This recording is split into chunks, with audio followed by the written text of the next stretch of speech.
fighting games are loaded with content, and also some of it's kind of fucking broken. Just a small bit, not too much though. Like just enough to be annoying. Just enough that one character needs to be like banned in every fucking tournament, and there's another character who probably should also be banned. Yeah. There's a character who needs to be banned in every tournament, and there's a character that people can raise good arguments against.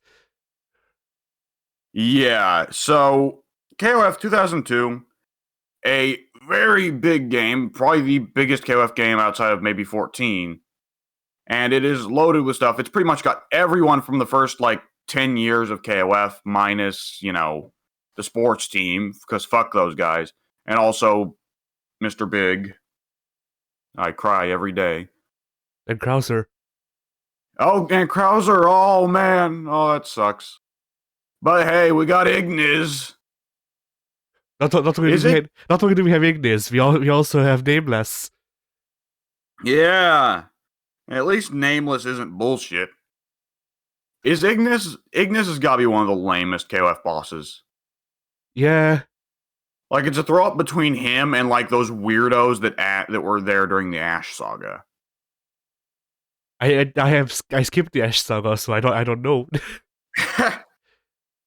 Well, there's one guy who shot bubbles, so I don't remember what else he did, but he shot bubbles, goddammit. Ah, yes, Caesar A. Zeppeli, my favorite KOF character. Yeah. Oh, and Ash's dad, who fought, I think, pretty well the same way Ash did, but I can't remember because he was DLC. Oh. At least he was playable. Yeah, Christ. But hey. We'll never get Sashui back, will we? Freaking. Oh, bloody hell, I have no idea who you're talking about. Saishu. Kyo's dad. Saishu Kusanagi. Yeah. Oh, that's the thing. But people don't want there to be, a million clones of Kyo.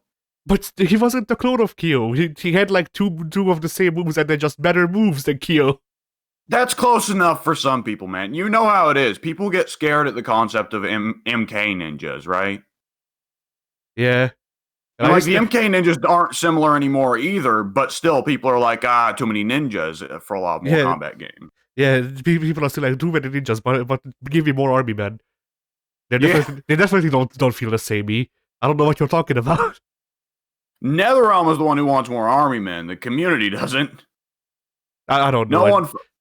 No one fucking played Jackie and MKX. Oh, the only reason people play Jackie and MK11 is because her gameplay is actually pretty fun. Yeah, I don't know. I can only judge stuff like that from the games because I don't usually mingle with the MK community. So, the good thing it's a lot of this coming from a Melina fan. There are way too many Melina fans in the NetherRealm fan base, and they are fucking scary. Are they K-pop scary yet? How about threatening to kill Ed Boon on Twitter until he adds Melina? It's scary. Getting there. That's getting there, yeah. They're definitely at the point where NetherRealm is effectively now under a hostage deal, and every game has to feature Melina. Because Mortal Kombat 11 didn't have her at launch, she was a DLC, and everybody lost their goddamn minds. So now Melina is just a guaranteed pick for launch roster. I mean, knowing Ed Boon, he will, for MK12, he will do the reveal trailer. The reveal trailer is just Melina getting freaking brutally murdered over and over again. Like Sub-Zero does in every goddamn trailer? Yeah.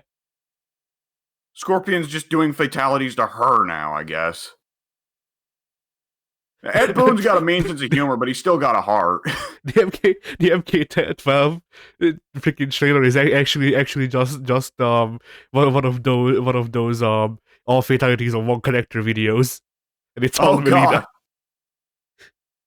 And Melina has regular blood and gore too, so you can't really. It's not censorship in her case, like it is with all fatalities on Devora because she's got blue blood, so it doesn't count. Yeah. It cracks me up that that's how they get past YouTube censors. It's not horrific, brutal murder if it's done on an anthropomorphic bug. Anyways, KOF 2002. She's a big freaking beetle anyway. She is a big freaking beetle. That's the thing. So KOF 2002, we got a big ass roster. Nice thing about big ass rosters, it means no matter what, like you're going to have someone here you like. And it's KOF. So we've got the recurring roster. There's like 20 or 25 dudes that get to be in every KOF roster. And you are going to have several favorites among that roster because it's a really strong roster. Yeah, it's why it's in every goddamn game. Yeah, the thing with the roster of KOF 2002 is that it is a large roster, so you will have someone that you like. Also, it's KOF, so you will have someone that you like. Yeah. Like, it's not like Street Fighter where sometimes they just forget to include your favorite character, and it's like, oh, fuck, well, I guess I'll find another main today.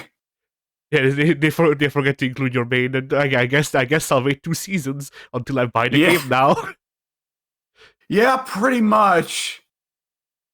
I mean, with Street Fighter 3, at least, like, a lot of the favorites, like, had an equivalent. Like, if you loved Zangief, play Hugo. You loved Guile, play Remy. But, you know, Street Fighter 5 definitely had its roster problems.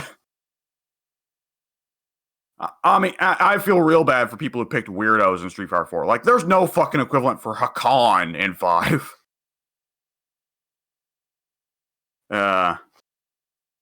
Well, with KOF 2002, how do you feel about the roster outside of the base KOF roster? Because it feels like with KOF, there's always the base guys. There's always going to be Kyo, Yori, Ryo, Terry, King, Vice, Mature, Yuri, the lot, you know. Yeah. And then there's the other guys. How do you feel about the other guys selection for this one? It's somewhere in the middle. I like a couple of them. I like Hisako. I think she's okay. She's not great, but with some work, she could be a very memorable character. Just because she, like, you know, you don't usually see a female sumo wrestler joke character. So and she's so skinny, which is a big part of what makes it funny. So she could be interesting, but I'm not sure if this game was able to capture that. And other than that, like, we have Nameless. He is Nameless. We have Lin. We have Vanessa. Vanessa is great. Oh yeah, but I don't know. Like, most of the characters that I like from KOF, I just consider to be part of the base roster. I mean, so Vanessa did end up coming back for 14, but yeah. Yeah. Oh, you know what? Vanessa came back for 11 as well, so she's been there for most of the big ones, actually. She may qualify for a base roster spot. Okay, but off the Vanessa team, I love Seth, and Seth's not come back. And I don't actually remember if I even tried Seth. So 4 different dive kicks, man. 4 different dive kicks. And also geese parries, because, yeah. Because everyone in that game has geese parries. Yeah, 2002 has too many geese parries. I love geese parries, but geese parries should be restricted to characters that it's iconic for and it makes sense for. And when everybody and their mother has geese parries, it's a little bit like, what? Why? I mean, I either only give it to characters that it makes sense for, or give it to everyone. Imagine if everyone had a geese parry. Well, it's just a universal button then. Yeah. All right. Worst character on the KOF 2002 roster. If you could remove one character from the game, who would it be? And why is it Ignis? It's actually not Ignis. Oh, who is it then? I genuinely think I dislike Nameless more than I dislike Ignis, because Ignis is uninspired and not fun to fight against, or particularly to fight as. And broken. Yeah, and broken. But most of those things can also be said about Nameless, and like, Nameless's design is just doesn't appeal to me at all. Whereas Ignis, Ignis, yeah.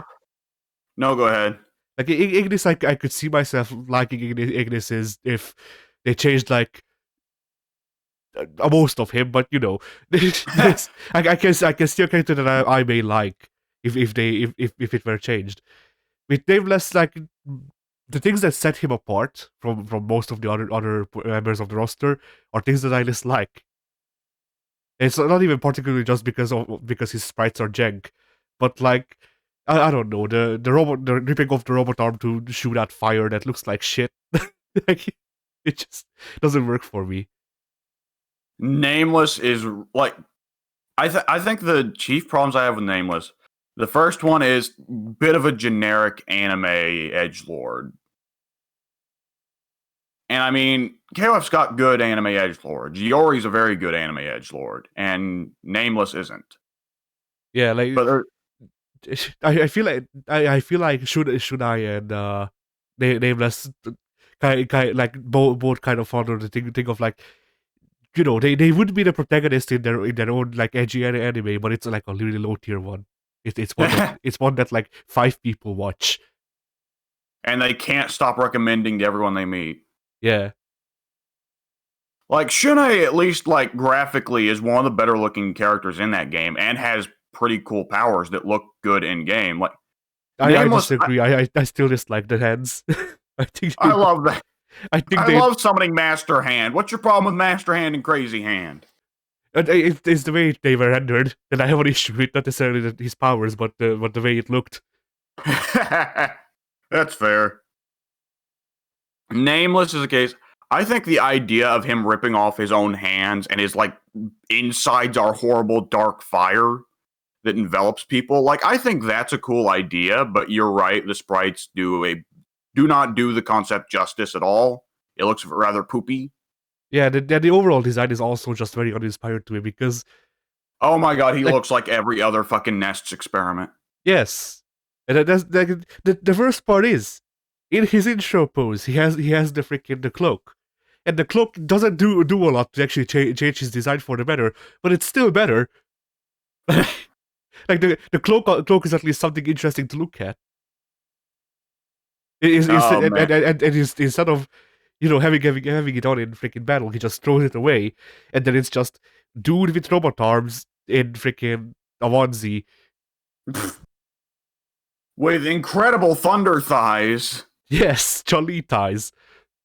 Thighs that are like Chun-Li, like at least it's the thighs are a little disproportionate on Chun-Li, but like she's like got a big enough torso, a big enough ass, and big enough calves that it's not disproportionate. It looks like Chun-Li has skipped arm day a little bit, but she's not really that bad, right? Chun-Li didn't skip arm day. She just did leg day twice as much. Yeah, and Nameless looks like Squidward after Squidward ate all the Krabby Patties. Yeah, kind of. But for some reason, it also ignored his calves entirely. And like the sprite work, it was very MS Painty, at least near the upper parts. Yeah. Like SNK was like KOF was never known for its high quality sprites, but Nameless looks bad, man. SNK was never known for its high quality sprites, but they still did like a lot of things that other people didn't attempt, like Kim's pants in 13. The pants that make them go bankrupt again. They're gonna have to license out. They're gonna have to use that Saudi blood money to license out fucking cloth physics for KOF 15. Yeah. Yeah, SNK's never going bankrupt again because they got fucking Saudi blood money. Did you hear about that? Yeah, for now. Yeah, did you see that Saudi prince that bought them has a fucking Steam account? Yeah, but I didn't look at it because he covered it in anime girls. Oh. Yeah, because like for the most part, like I don't know he about. He has over 2,000 games. Yeah, I heard about that. I did read people's impressions. I just didn't take a look myself because from what I heard, it just seemed like the dude has his things on the political side, and then also he just plays video games. Like, I don't know. Oh fuck. The character I'd get rid of would be Ignis because he's fucking broken as fuck. And he's a really lame villain. I mean, that's just the Nest arc, though. I don't know. I love Clone Zero because he's got a big, stupid mustache. He needs a nerf badly, but he's got a big, stupid mustache, and I love that. I think all of the Nest bosses look lame. And the only one I like still, because I used to like Chrysalid, but because I found a version of him that's kept the code on.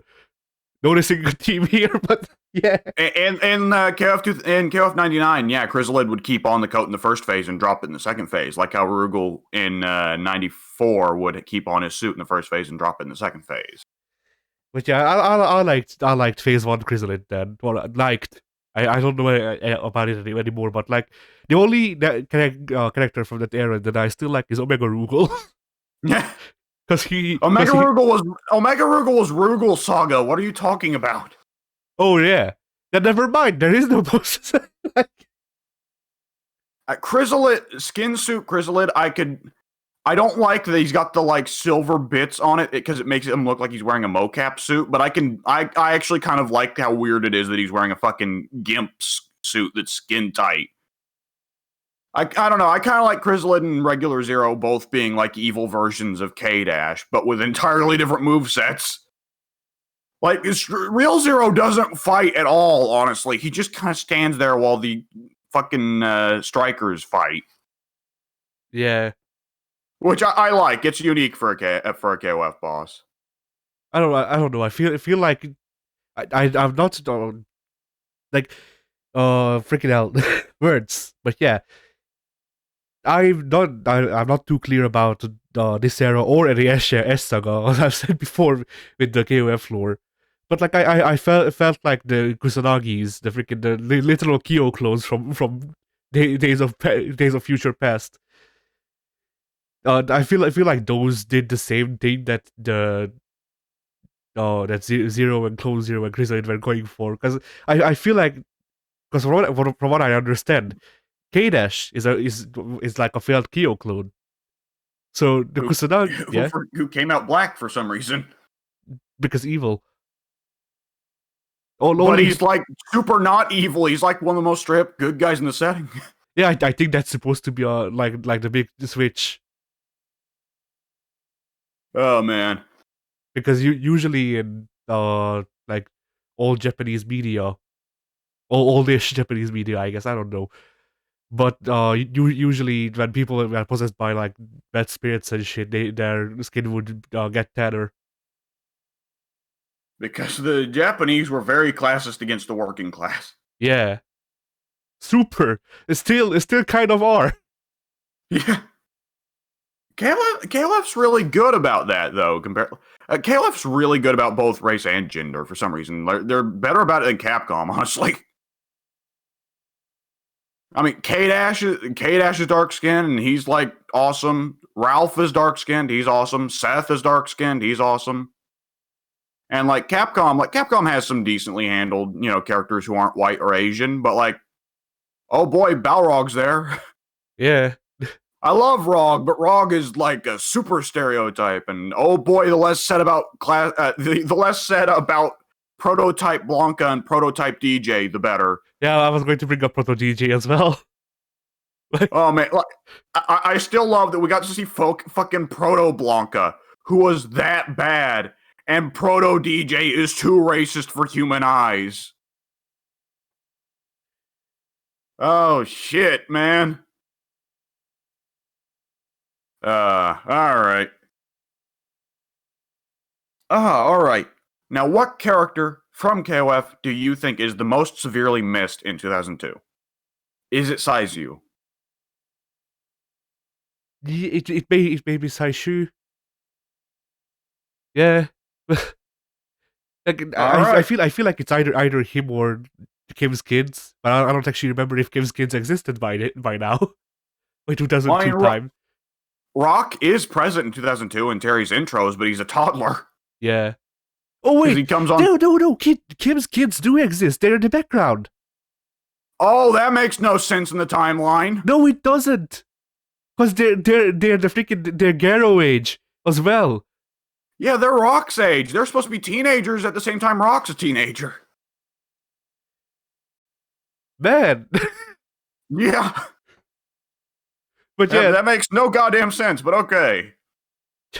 I suppose that's fine. But yeah. Well, I mean, Charlotte from Samurai Showdown is there too, and she'd be like 500 fucking years old by now. So yeah, but she has those big freaking like pauldrons on her shoulders. She keeps water there. Like a camel? Yeah. What? When does Charlotte get an attack where she spits on people? That's what I want to know. Oh, that's a Sam Show 8 special. Yeah. All right. My personal take for who I think I'd love to see on a personal, subjective level, Lucky Glauber. On an objective level, what I think is a character Brian that's Battler. distinctly missing. Brian Battler. We need more pizza. Every game is missing the pizza. Yeah. Except that gotcha phone game. But yeah. Hell, just fling Brian Battler all around your phone for $5. Okay, objectively, the character that I think is most distinctly lacking that fits the KOF like long-term series like identity, it does feel a bit odd that Krauser's gone. Like, I say that knowing that Krauser didn't come back for 14, but I think Krauser was there for 11, wasn't he? I don't know. Mr. Big was there for 11, actually. Mr. Big was there for 11. So, actually, Mr. Big has the bigger KOF legacy than Krauser. So, I'll say Mr. Big. All right. I mean, really, all three should be in. Like, all the classic Fatal Fury and Art of Fighting bosses. Well, no, wait, leave out the Jin twins. Leave those guys out. Fuck those guys. the Neo Geo Battle Colosseum team. Oh, Christ. How come we haven't seen Kane and Grant added to a fucking KOF game yet? I miss Kane and Grant. They are both cool bosses. And Grant had a unique fighting style. I don't know. Maybe they're trying to make sense of the timeline. But then, I don't know. But the Geese Howard is alive, so yeah. Geese Howard is running around at the same time as Rock. Yeah. Which, like, why would Terry raise Rock if Geese is still alive? Terry kidnapped Geese's son so he could raise him better. Oh my god. Wait, what if it turns out Geese is also raising Terry's son? It's a fucking New God situation. Oh, yeah. Rock Howard is Orion. Oh, shit. Oh, man. Okay. I feel like with KOF 15, they might want to look into bringing back some characters from Fatal Fury and Art of Fighting that have been ignored, you know? Yeah. There's still some rather unique characters that have been missed out. Franco Bash doesn't really have anything that's like him in the game right now, other than powered up Tung Fu Ru, I guess. Alright, so, what's your favorite stage in this game? And I know that's a difficult choice because not many of them are remarkable. All of the stages feel the same. Yeah.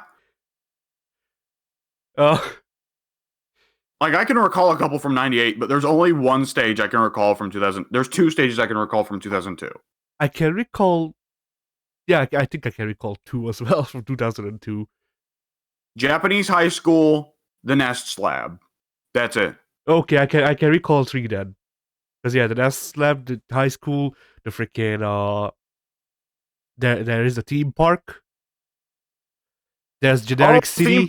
There's Generic City. Yeah, not a whole lot going on in there. Oh, there's the arena, right? The Coliseum where Charlotte's in the background, I guess.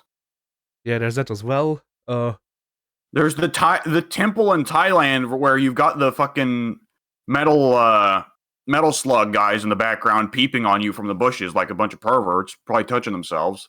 Yeah. You also have the Gyokugen gym. There's the festival in Korea that has the dongs there. I guess when you struggle to think about it, you can, but like none of them are really great. Yeah, you only remember them by the characters they feature, which is the bad side. But, yeah. I mean, having a Coliseum stage makes a load of sense, but why is the Coliseum in this case just like a regular tourist trap? Like, it's not an actual arena assembled to watch you fight. No, it's just you're fighting in a crowd of tourists who are checking out the Colosseum in Rome. Like, you're just bothering the locals. But it's not a true KOF freaking tournament. Jinpachi Mishima rose from the dead and declared that we will have a King of Fighters tournament in 2002. So that's what happened. I wish Tekken 5 had a plot thing where some fighters just straight up ignore it because it's not official. Yeah. And like Jinpachi's like, oh man, I don't get enough respect. Oh shit. Alright. So, what is your favorite? I was about to say, what's your favorite mechanic in this? But like 2002 feels mechanically identical to 98, except that you just can't take extra mode. Yeah. Like, other than that, it's pretty well the exact same. So yeah, I guess we can't talk about. If you want to know what our favorite mechanics were, go back and watch 98. Watch our other videos, fools. All right. So is there anything in particular you want to remark on for 2002? Like, I want to point out like how each character seems to get a new move in every version. And like sometimes the new moves are pretty cool and I miss them when they go missing later on. Like, I love Robert in 98 and 2002. I quite like Robert in 98. I like Robert well enough in like the other games, but I love him in 2002. And he's never really gone back to the whole 2002 thing. I don't know, because the characters I play the most, or either are static characters that never change, characters that change a lot, or characters where the changes they made, I think, were in excess. Like, Kim got it. And then Kim varies wildly between having a shit zillion special moves and 2. Yeah, it depends on how much they actually wanted to think about giving him sidekicks. And just give him his kids. You can copy special moves. Just give him his kids. Yeah. They have to have the dongs in 15. They have to. But yeah. So like Kim has like 3 special moves overall in 2002. Because yeah, that's pretty well how he was in Real Bout as well. Is it just Flash Kick, Stomp, and Hunting Hawk? No, it's Flash Kick, diving kicks, and he has to have the Stomp of Dominance. The forward like, scissors flip. The forward scissors flip. Okay, yeah, he's got that in a lot of games. He's got to have the Stomp of Dominance. That's such a traditional Kim move. I don't know, because I didn't see it in his move list, and I did see it in Jun's. So they might have given it to Jun. Did Kim drop it? Because right, Kim keeps losing moves to other fucking Taekwondo practitioners. Yeah. Oh, Christ, he's losing moves to his sons, to his mentors, to his fucking rival. I guess Jun-Hun is his rival? I don't know. I couldn't figure out what the hell Jun-Hun was. He also probably lost some moves to Mei Li, didn't he? Yeah, probably. Which, Mei Li, everyone's got a fighting game character. They're like, boy, I can't play that character, but I like them, and I hope they stick around for other games. I really like that Mei Li is just like this regular person who's like, I'm going to be a superhero, puts on a scarf. And that's it. That's her entire super suit. I mean, I feel like I would like her better if her design wasn't so, like, 2000s casual. Which is a weird thing for me to say, because I grew up in the 2000s. I liked the 2000s freaking, like, trends or whatever. So it doesn't make sense why I dislike her outfit specifically, but I don't know, something just doesn't sit well. I just kind of find it funny, the superhero whose costume is regular clothes plus scarf and upside down sunglasses. I also like that she changes between normal and superhero stances just by turning around. Yeah. Alright. So, if there is one character, however, who has had a move change or new move, in 2002, which change are you the most fond of? Because for me personally, I'll go ahead and say, instead of Robert, I really like that they gave Iori in this game. Iori lost the one for the road blast, which was kind of a lame super, and instead picked up that little kind of scoop he does where he grabs you in one hand and then does his shoryu with you. You know the one I'm talking about? Because I'm not I do. saying it properly. Yeah, I do know. I'll look up the name for it because I remember the name being pretty good. It's the one that's not Maiden Masher. But you go ahead and say yours while I look it up. I guess I don't know. The more I actually play Rekakyo, the more I grow fond of him, and whenever they adjust more options into his records, then I just like that. Like, I honestly just make him a stance character at this point. Like, if you do this starting punch as a Rekka, then you can combo into these 5 moves, and then from there you also get 5 more options. Like, biggest mix-up beast in the universe. Yeah, I mean, Kyo has very much done a good job of turning into not being just Ryu, you know? Yeah. The Iori super I was thinking of is called the Flame Comb, but Flame Combr, by the way, much lamer than I remember. Definitely not as good as Maiden Masher as names go. Yeah. Yeah, Kyo, I like that they give you the option of going back to when Kyo was just a Ryu knockoff. But I mean, it just doesn't feel as proper as the, real Kyo. Yeah. They really should have just stuck with the jacket like this though. The new jacket. I like. Yeah. I like that Kyo gets a redesign every couple of years. I don't mind it because it shows growth, but at the same time, like, the new jacket is better than his first design, but it's not as good as the 2002 jacket. So I don't know. I can't even remember the 14 design. It's pretty close to the 2002, but I think his jacket is either it's open or it's buttoned up. Like, whichever is the opposite of the 2002. It is zipped up. Yes, correct.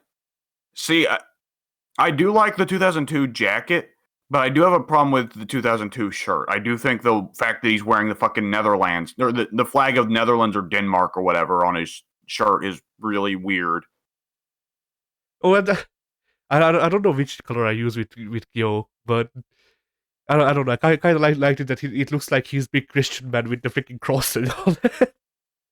It looked off, like it looked out of character, but it like I don't know, like it looked like he was getting ready, like he was freaking trying to be quick about getting ready to go to the tournament. I mean, having Kyo have a thrown together look fits because he's just kind of a loser outside of fighting, but that shirt is just so lame. It just looks so weird on him. It doesn't look like a shirt any actual human would wear. You'd be surprised about the shirt designs that I find in the wild. Well, I've seen fucking Sasuke Uchiha wearing fucking sunglasses, smoking a blunt with 2 katanas, and he's wearing a basketball jersey. Oh yeah, that is true. And there's like, yeah, and there's like text under it that said like "True Original Gangsta" or something like that. Which now is making me imagine like Grand Theft Auto San Andreas, but it's replaced with the cast of Naruto. I'm sure there's a mod for that, or like 30. Yeah. Oh man. Yeah, from these designs that you put in as pictures, like the ones I like the most are the 99 and 2002. Although I do prefer 99. I gotta admit, I'm a sucker for the really simplistic, just jeans and leather jacket over a white shirt. I mean, it makes it like otherwise people can get confused and not know that Kyo's supposed to be a biker for some reason. Yeah. Oh, I figured out what my issue with that one is. the freaking the leather pants are riding so high. It's practically under his armpits. Oh yeah, the pants are really high on that outfit. Yeah. Yeah, on the 10, on the one that's to the right of that, I think. Or okay, I'm confused which one we're talking about, but because there's two that fit that description, and in both of them the pants are way too high. Okay, well nobody's talking about the Maximum Impact 2 design. I think we're sure of that. Nobody's talking. I may be talking. Nobody. I may be talking about the Maximum Impact. I'm opening this picture up. The one on the far right is Maximum Impact 2. The order here is 95, 99, 2003, 11, 14, Maximum Impact 2. Okay, I'm gonna do a freaking hot take. I like the jacket, but it's only the jacket part of the Maximum Impact 2 design. The jacket's a bit too over-designed for me. I don't know. I like the color palette, I guess, is the best way to put it. Like, if you remove that one zipper, it's a very Kingdom Hearts. It's a very Kingdom Hearts jacket. Yeah, that I can agree with. Okay. Let's take the gloves from 99, the jacket from 2003, the pants and shirt from 11,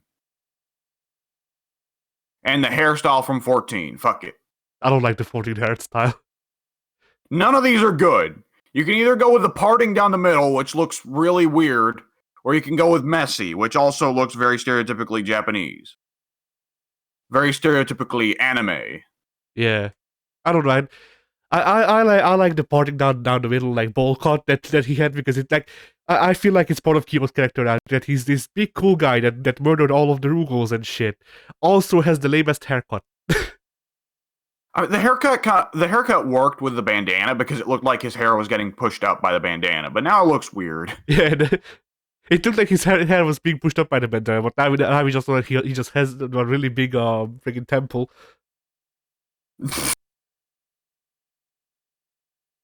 All right. Worst design in 2002, if you exclude Nameless and Jacketless Chrysalid. Lynn. Yeah, Lynn's. I like the red right hand, but other than that, it's a bit too over-designed. I don't know. To me, it just feels like freaking Doctrine Dark if the design process went wrong. Yeah, he's got a little bit of that. I like that Lynn is so over-the-top evil in his design, because memory serves, he's actually a good guy. Oh. The same trick they pulled with Kukri in 14, and it worked for Kukri as well, so hey. Yeah, for Kukri it worked.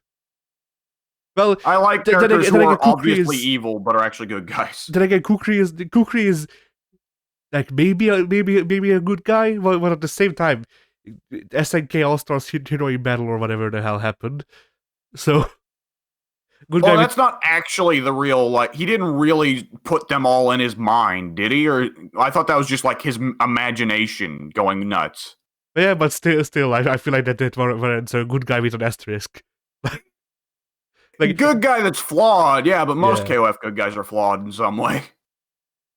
Like, let's not forget that both Terry and Kyo have killed people. Like, Terry killed Geese more or less on accident. Kyo totally killed Rugal on purpose.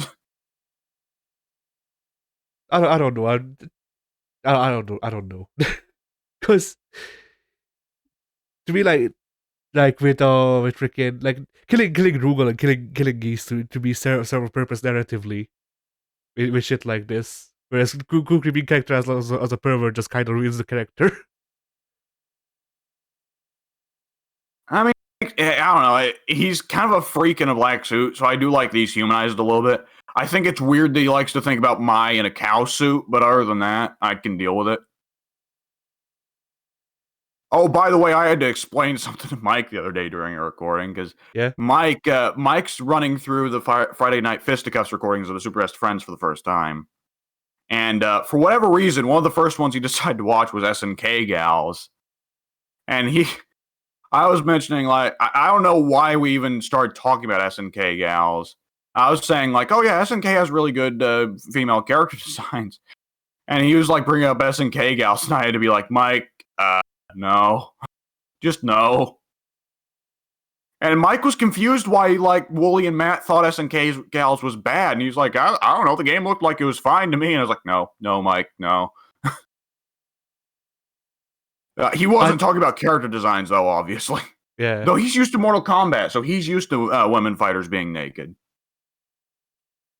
I mean, I don't think I don't remember if I've seen SNK gals, but well, I did whatever. But like you can't get much worse than freaking girl fight and whichever game it was where between it might have been DOA. It might have been DOA. Bloody hell. DOA's got solid gameplay. I don't know. DOA has good gameplay, but I remember there was this like fighting game or something like that. I remember watching a video of a fighting game where the guys who started or tried playing through it. They started up on arcade mode. They had 2 fights, and then it turned into like a tickle fetish mini game. It was that Rumble Roses. That may be Rumble Roses. That may be Dead or Alive Beach Extreme Volleyball or whatever it's called. It may be the beach volleyball. I definitely remember watching a video of the SBF where they had like some weird tickling shit going on with like a Mickey Mouse glove on a stick or something. Yes, that's the one I'm thinking of. Yeah, and during it, Pat is just yelling, "Fighting games!" or something like that. Even though it's a fucking volleyball game, but whatever. It has Kasumi on the screen. It's close enough. Yeah. It's also fighting games if it features any fighting game character. Asura's Wrath is a fighting game because it has evil Ryu in it. And Akuma. Yeah. Oh, fuck. What celebrity was it that said she really loved Dead or Alive Extreme Beach Volleyball? Because some random celebrity woman I remember said she adores that series, and I was like, what the fuck? And I don't remember who it was. Oh, Christ. Anyways. Where do you go after Dead or Alive Extreme Beach Volleyball? Home. Hey, let's talk about Mai Shiranui. Yeah. She's in a cow costume because she has big milkers. Oh, God. What is wrong with you, SNK? That is so fucked up. That is... Like, do they get hot at the idea of milking him? Like, is that it? Maybe. I don't know. Like, there's got to be a fetish for that. There's got to be, right? There definitely is. I mean, look, dude. There's women who sell breast milk not for feeding purposes for babies, but to grown men because fetish. So. Oh God, I'm getting flashbacks to Precious. Oh Jesus, we need to move on. We need to go. We can't stay here. This is fetish country. Oh, blimey. Benicio del Toro, take us away. Oh, I know which character is missing from KOF 2002. Raccoon Terry. Raccoon Terry! Oh! Yeah! Why did we get SNK gals when we could have got SNK animals? Honestly, I probably would have bought that. Not anthropomorphic. No, just actual animals wearing those costumes, yes, and doing those specials. And Andy would be a red panda. Don't tell me, don't at me. Andy would be a red panda. Tanuki. We all know this for certain. Or Tanuki, yes. Who would be a red panda then, if not Andy? Yo, what if Daimon was a panda? Yeah, go to a freaking panda. Benimaru was a fox. That much is for certain. Benimaru is definitely a fox. I don't know. I saw Benimaru more as those whatever the type of monkeys are called that bathe in the hot spring in Japan. I forget. They're like these baboons. Clark is a gorilla. Clark is a fucking gorilla. Oh man, give me a fighting game with a gorilla command grab character. Injustice. No, Gorilla Grodd's actually not a command grab character. Wait, why? I don't know. That's what I asked when the game released. But that makes too much sense. Like, yes, Grodd is smart, but that's why he would use command grabs. because he's smart enough to know that he's strong enough to rip people apart. Like, I don't, whatever. Fucking Swamp Thing's the command grab character. And like that, making the command grab character be the character who's omnipotent makes no sense either. We gotta say that. Yeah. Swamp Thing can just make the earth swallow his opponent, but he instead decides to wrestle with them. It's more fun. Yeah. He likes to play with his food. I wish Swamp Thing had like Slayer's defeated stance, where he doesn't actually lose, he just gives up. There needs to be more of that. Like, Injustice should have tons of that, because like, on what fucking planet does Dr. Fate lose to anyone on that roster? Yeah. Like, Doctor Strange should not lose to 99% of the Marvel vs. Capcom cast. He's just OP, that's how it is. Oh, Christ. So, with KOF 2002, you know, anytime there was the latest entry in a series, I always ask, like, what direction do you think they should go in going forward? Do you think KOF 2002, afterwards, they went in a bad direction? Hey, there are mistakes in the direction they went after 2002. Like, I have to say, though, this is, of course, from the outside looking in, because you've not played 11. Yeah. I don't know, because even with the missteps, which are namely like freaking Maximum Impact, both of those, but but like even with those, like I could see what they were trying to go for. They were trying to make KOF but Tekken, and now we have KOF but Tekken. It's Tekken 7. Yeah.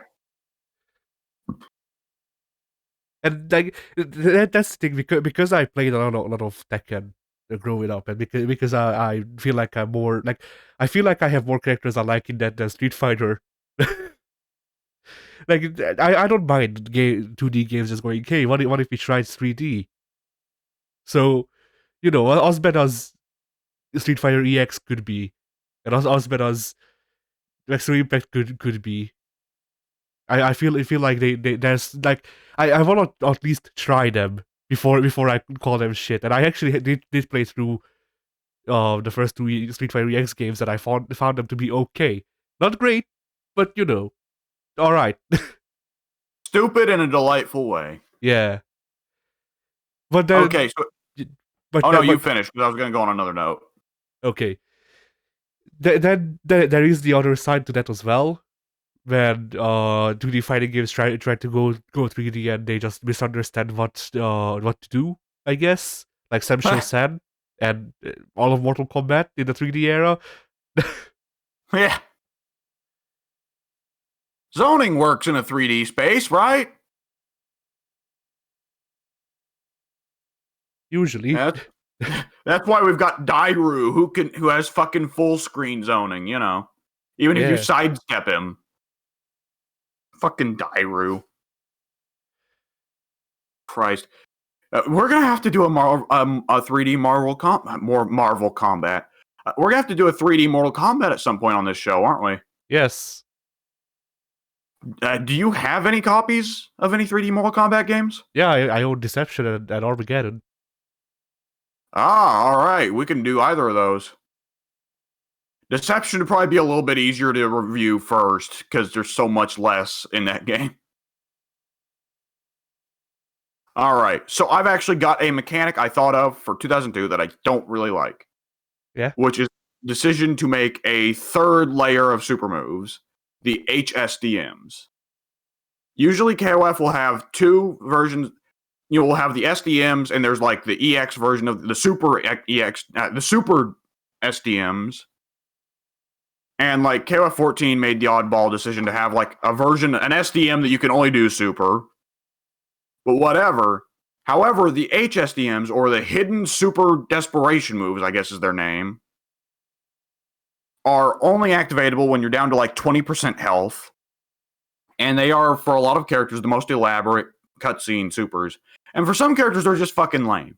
Like Benimaru gets a super lame one, if memory serves.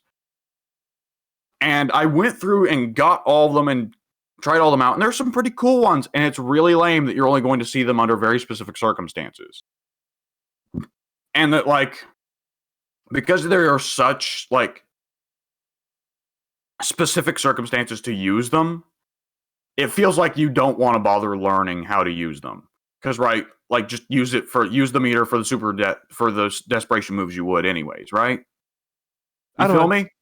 I don't know. I feel like this is the best implementation of desperation moves I've seen so far in a fighting game. Because as weird as the comparison will be, it feels like Blaze Blue. I was about to say Blaze Blue handled this better. Yeah, it feels like the same idea as Blaze Blue's desperation moves, where you still need to do setup, you still need to freaking get yourself in position and actually know how to do it. But then if you do it, then there's supposed to be a reward for that. Now whether there's a reward or not in this game, that's another question. But yeah, the idea of super moves being a comeback mechanic, like, Blaze Blue makes it where if you do your super moves when you're low on health, they just do more damage. Well, they do more damage, of course, but they also have the bigger, fancier animations, which is important for big, fancy animations are important for getting casuals, right? Yeah. Like, a lot of casuals play Injustice for the super moves. A lot of casuals tried Guilty Gear for the first time because of the instant kills and so on. And, like, still one of the biggest appeals of Blaze Blue is the fucking whatever it's called, the super moves in that. Astral finishes, right? And, like, some of the characters in that game have really sweet astral finishes. Like, what's his face? What's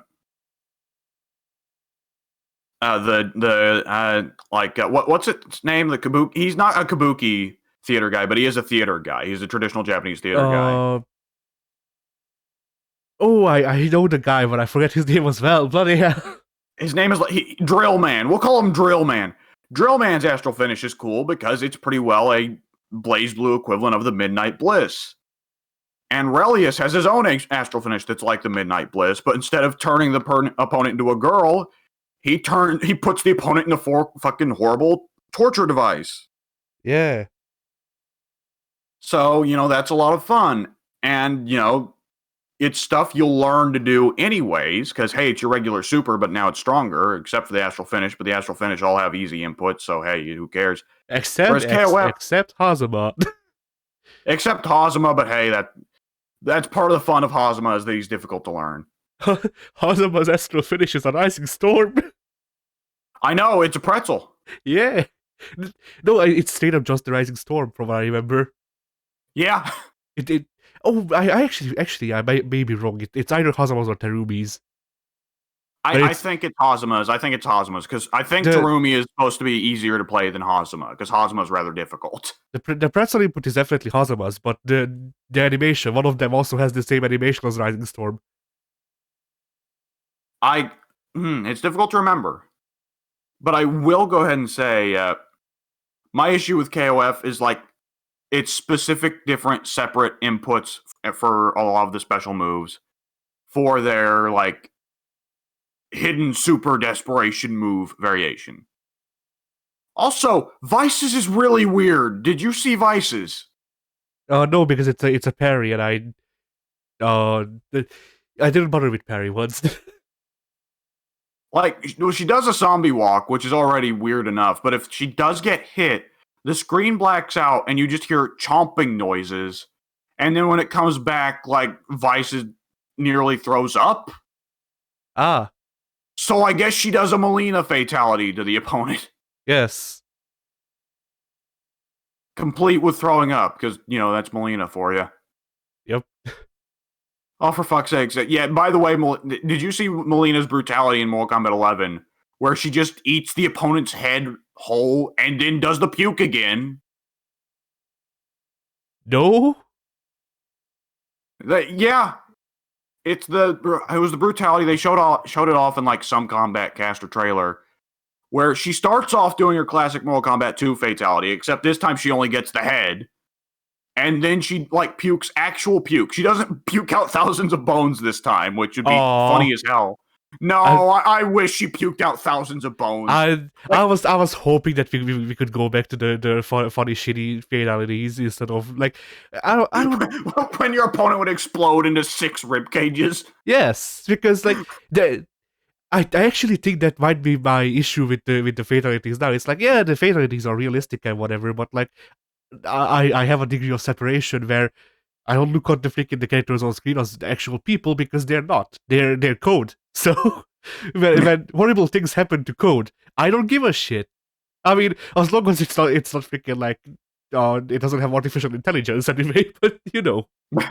Like it's a model getting torn apart in a manner that looks like it would be brutal done to a real person, but it's not. So I just don't give a shit. So I prefer the classic fatalities that are kind of janky looking and like low budget, but like I feel like those are better because they're funny at least. It now occurs to me, Melina vomiting lots of bones would be extra funny because she always vomits just loads and loads of femurs, right? Yeah. And nothing else.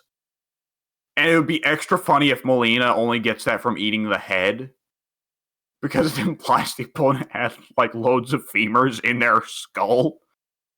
Like, she doesn't barf up a skull. She barfs up 1,000 femurs from their head. Why not? What? Yeah. Oh god, there's a bit too much gross out in modern Mortal Kombat. The puking actual puke, probably puking on the corpse, is not great. I mean, it's disgusting, which is great, but also it's disgusting, which is not great. I just got a bad idea. Whatever your bad idea you're thinking of, Kano probably does worse.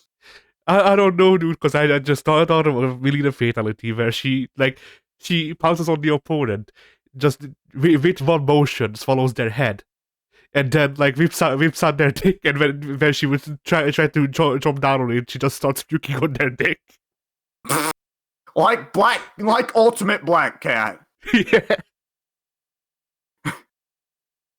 Okay, I don't think it'll ever get worse than there are some brutalities you can do with Kano where because of his wind stance, his wind pose, he then pisses on their corpse. That's Kano for you. Yep. Oh man. It'll never get better for dumb brutality wind poses than Kung Lao saying, "Learn from this," after murdering the shit out of his opponent. Like, it's especially great if you do his brutality where he punches them in the face like 1,000,000 times and their head flies off. And then immediately after, he makes a salute pose and goes, "Learn from this," as the head has exited the body. That's at the screen. Yeah. Oh, man. All right.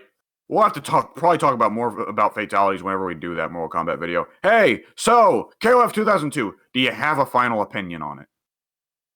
I think it's alright. I haven't played any of the older ones that are not 98 recently enough for me to actually be able to compare them to 2002. So yeah, it's okay. I don't know. 2002 is kind of technically the best classic KOF.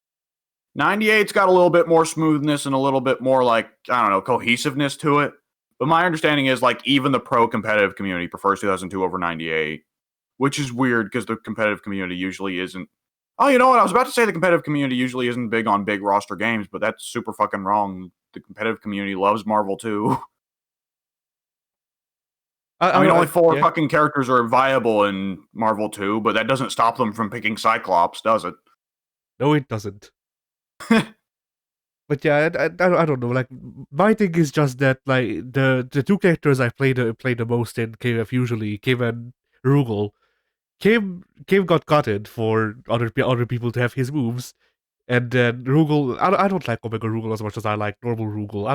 I don't know why, but him having a better repertoire and a larger amount of pool of moves ruins him for me for some reason. Oh man, like, you and I differ on that hard, because when I play regular Rugal and he has the only single hit Genocide Cutter, I'm like, oh, feels bad, man. The Genocide Cutter just isn't complete without its second hit to me. I don't know. I like having the single hit be the light version and then having the two hit be the heavy. Oh yeah, the best way to handle it was CVS 2, but CVS 2 was the best version of all the SNK characters. Yeah. Man, I wish CVS 2 got ported again. What if we got a CVS 3 and Capcom was in charge of making the SNK characters and SNK was charged of making the Capcom characters? I feel like it wouldn't turn out as good as it did in 2002. Oh yeah, now it's difficult to say. Street Fighter may be the last shit of the Capcom fighting game division because Capcom's been turning it around so hard and they put the Monster Hunter guy in charge, right? And I mean, we've only got to see limited previews of Dan, but Dan already looks better than half the Street Fighter 5 roster. True. And like KO, I have to assume Street Fighter 6 getting the extra dev time that it is means that there's probably going to be a lot less of Ono's stink on it, you know? I don't know because there like still like Ono is gone and Ono's ideas are gone with him mostly, at least from what we can tell. But at the same time, like people are still pushing for less options and shit because they think that makes it easier to get into fighting games. And I think the buck is turning on that partly because guys like Sajam have been saying stuff on that like, it doesn't really make a difference. yeah, I'm hoping that's turning around again because, like, you know, execution and shit like that, whatever, separate arguments to be had about that. But like, whatever you say, having less options is having less options. It's less moves. Yeah, it's one of those things where it's making it easier for, you could say theoretically like, yeah, it's making it easier for casuals because there's less moves they have to consider, but it's also making it easier for the pros because there's less moves they have to consider. Yeah, and also like I feel like if you remove the amount of like the thing of consideration with the moves, then you're also just putting it more on the execution and the reflexes and the timing and shit, and that's something that you people will not have. Like, if you put a guy who just came out of, I don't know, like arcade mode against a guy who is like a mid tier rank in online, if you put them against each other with in a fighting game that has a smaller pool of options, and the guy who has a mid tier rank will like 99% of the time win. Whereas if you have a lot of options for moves, then I feel like the newcomer has a better chance just because they can pull out a move that the other guy didn't consider. There's definitely more of a psychology element. There's more of a psychology element the more moves there are. Yeah. The more options there are, yeah. Because, I mean, in a footsies game, like footsies, the psychology of footsies is feeling your opponent out, but there's rarely actual, like, prediction of, like, man, is he going to do a weird, wacky thing right now? Because, no, he's probably not going to because he's trying to play footsies. He's probably going to poke and try and outpoke you, at which point there's not psychology, it's feeling it out, which is not bad. I love feeling it out in the neutral. I love feeling it out in footsies. But I love playing footsies and feeling my opponent out. Oh, yeah. You love feeling your opponent's footsies. I love that, but I also love having psychology in the games and having characters who have more than one, like, playstyle they can roll with. I like being able to play footsies with Zangief and not just be stuck with get in, do pile driver, you know? Yeah. And that's my thing as well. It feels like people are, or it feels like fighting game devs are trying to push everyone who plays a certain character into a hole, regardless of whether or not they actually fit in. Yeah, which has been a serious problem for Ryu, and it's just part of why Ryu has been trashed since day one for Street Fighter V. He has been bottom 5 pretty well since launch, because he as a character was designed to be, oh, he can do a little bit of everything, but he's not really fantastic at anything. And Street Fighter V, you want to be really fantastic at one thing, and Ryu's not. Like, who else is trash in Street Fighter V? Because, I mean, we can talk about Falk or Ed because, like, we don't know how to play them, but I don't think they're actually trash. Like, yeah, I don't know about tiers because I usually don't. Like, I don't pay attention to other people's tier lists because I'm usually not on the level where their tier list would matter. And I don't make my own tier list because I'm not on the level where it would matter, so who gives a shit? I won't make tier lists, but I'll make snap judgments of like, yeah, this character's not great. Yeah. I feel like Feng is a pop stomper, and that's it. Fong is one of those cases. Fong is a law bro, it seems. Yeah, like once you know how to give us pressure loops, then you are golden. Huh. Yeah, I mean, and there's also, of course, the command grab character game. Like, command grab characters, like, when the command grab characters are as similar as they are in 5, then there tends to just be one best one. Whereas I felt like in 4, every command grab character was different in terms of what benefits they brought to the table. Yeah. Like, Hugo was playing an entirely different game from Zangief, was playing an entirely different game from T-Hawk, so on. Yeah. And but the thing of like all of the versions of a character that fit into a class being the same is just universally true in Street Fighter V, at least to me, because like you have the command grab character who is Abigail. there's other people who are also command grab characters, but they're not really. I mean they are, but they don't count. They don't matter. They're just wasted roster spots basically. You have the Shoto. That's either from what I could tell, the Shoto is either Akuma or Ken, depending on one's taste. But like, yeah, it's just Akuma's number 1 in the tier list right now. I want to know. So that's why I see a lot of Akumas. But yeah, like Akumas are fun to fight against online because most Akuma players only know Unga Bunga, and once they don't have the offensive pressure, they get confused. Yeah. I mean, Akuma players can only know Unga Bunga by design. Yeah, they've still got 2 fireballs, but they aren't really as good as they used to be. They still got 3 fireballs, but one of them stops existing like 15 centimeters after they leave his hands. And the Kage fireball. Yeah. I mean, I actually played Street Fighter V today. And I was like, you know what, I'll throw out a heavy Hadouken. The opponent walked through it.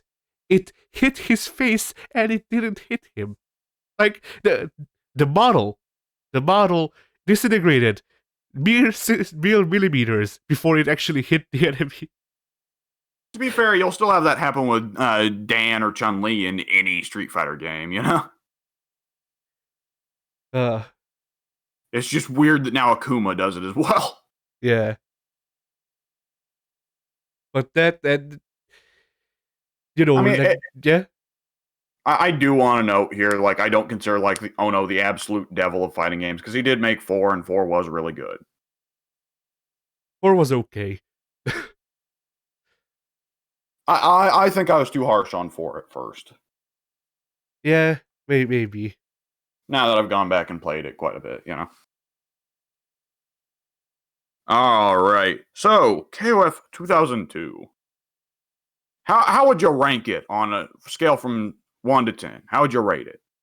For me, it's a solid 8.5. Yeah, I'd put it around a 7. But then, like, also I guess we need to make it clear that when I rate games, whenever in like 3 years I will decide to write another actual game review for my main channel. like my scale actually works just how you would imagine the scale working, where 5 is mediocre instead of 7 being mediocre. So yeah, but on that scale, it's a 7. I mean, it also gets into the trouble of like, are you rating it relative to other games, or are you rating it as like, is this a package worth buying, even if for someone who isn't used to video games? Because I feel like when IGN does their number scale, like, they're not rating, like, I don't know, whenever they throw out a 7 for a game and it's like, oh, well, it's mediocre. Like, it's still a game that's worth buying by like by IGN scale, but they're rating it relative to God of War 4. Yeah.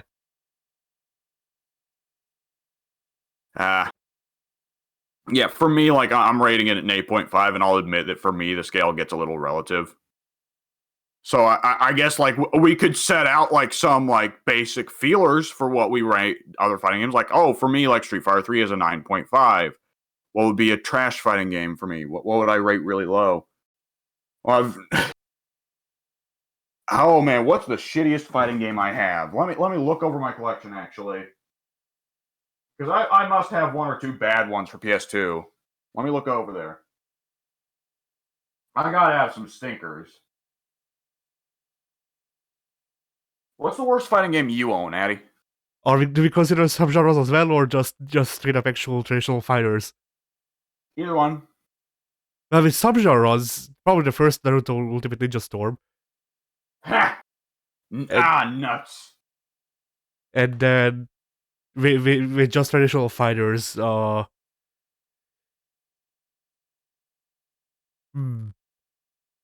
is the worst fighting game I own? Can I? Okay, this is not an objective opinion. This is entirely subjective. Can I nominate Fantasy Strike?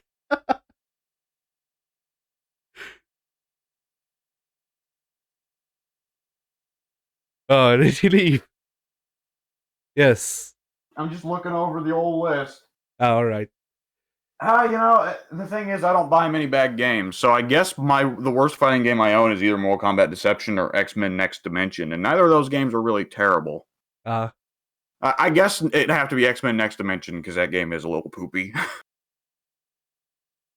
But yeah, like aside from the joke of Fantasy Strike, like that game, I shit talk Fantasy Strike sometimes just because it really does like it does the opposite of appealing to me. But like, if people like it, then they like it. I have no issue with people liking that game. And usually when I call something bad, then I do have issue with people liking that game. So,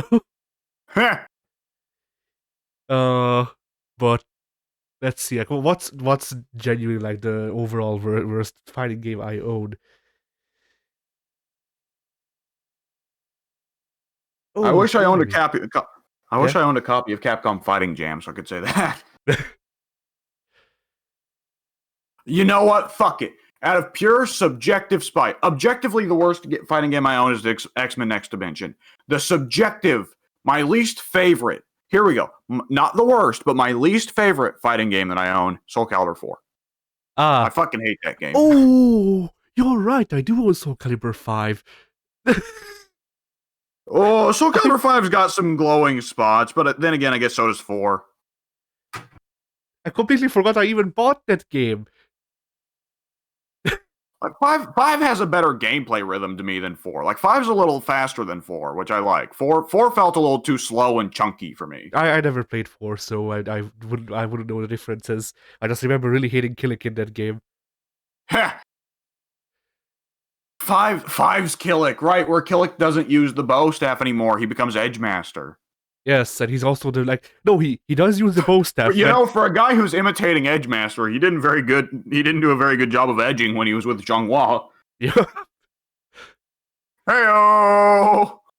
But yeah, like I like that one was good enough it shut you up on the spot.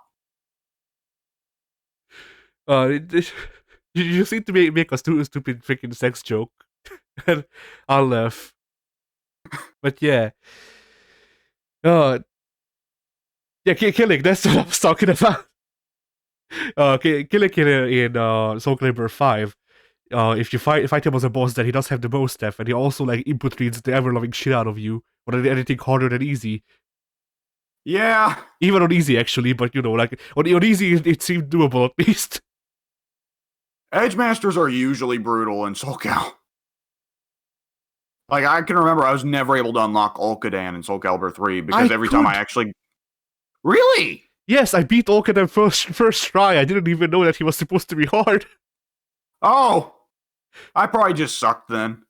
I never even got to fight Night Terror, which, now that I think about it, I should play through Soul Calibur 3 again on easy someday, just so I can finally fight Night Terror for the first time in my life. It was hard. If I remember, I may be mixing this up because those are two sort of similar games that kind of blend together to be freaking Digimon Rumble Arena and Soul Calibur 3. But in one of those, there's a Reaper boss that was either Niter or whatever Reaper mod I think it was called. That you could unlock if you beat the game with literally all of the roster. Ooh, okay. I don't think you could unlock Night Terror under any conditions. Then I'm probably thinking of Reaper mod. I wish I still owned Digimon Rumble Arena. It was a fun Smash clone. Heh. I wish the third game didn't cost like 3 arms and a leg. Holy shit. Because they after like, I don't know, like 15 years, they released a third game in that series. For PS4, of all things. Heh. But yeah. So I think the worst fighting game I own, like traditional fighting game, is Mortal Kombat, either Deception or Armageddon, depending on your definition. Like, Deception has less content, but the characters feel more fleshed out, whereas the opposite is true for Armageddon. Yeah.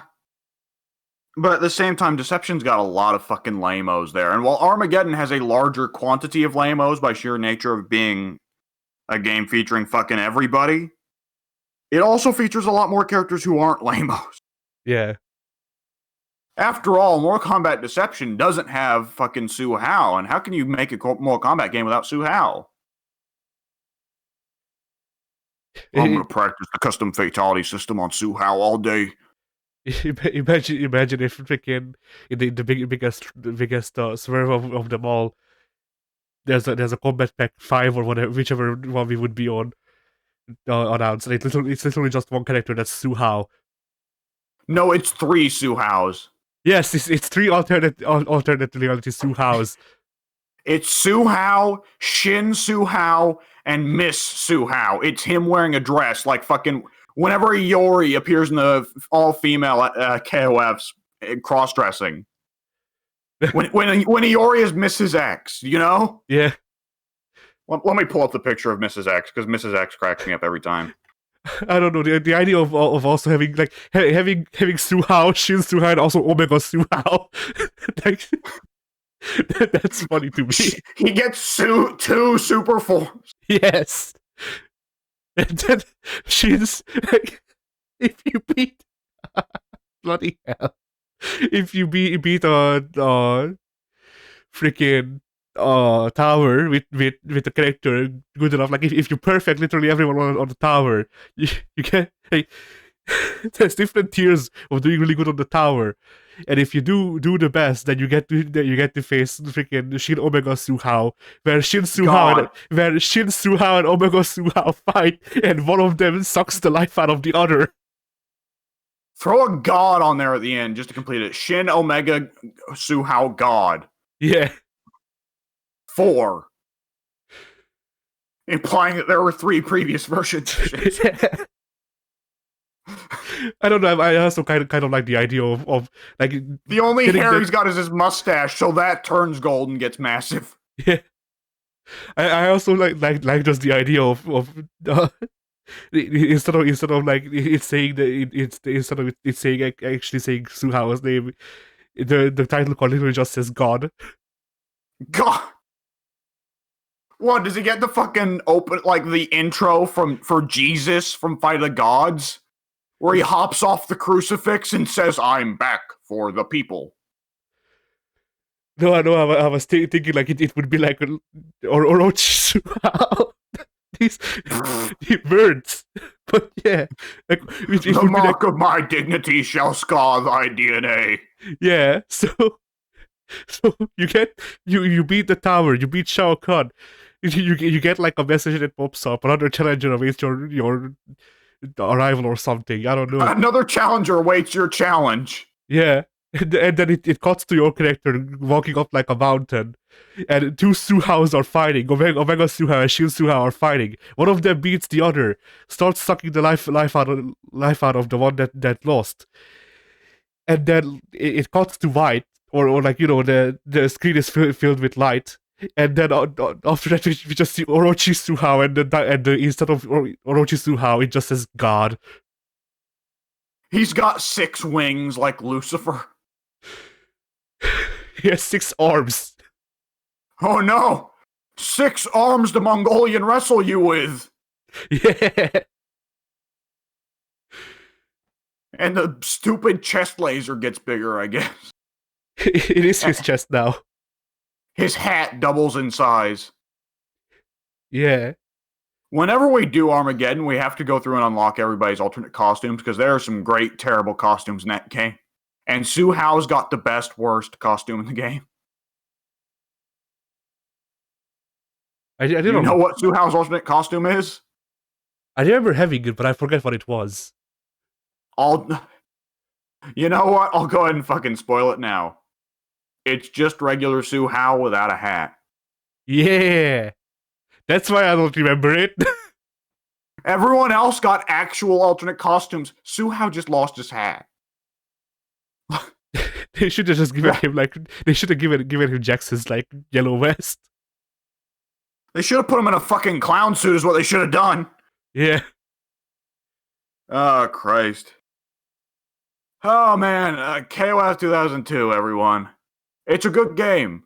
If you want to start off with if you want to, play a KOF for the first time, it's a pretty good one to start off with. It was my first KOF, so hey. All right, we probably can cut the recording right there. Fighting games were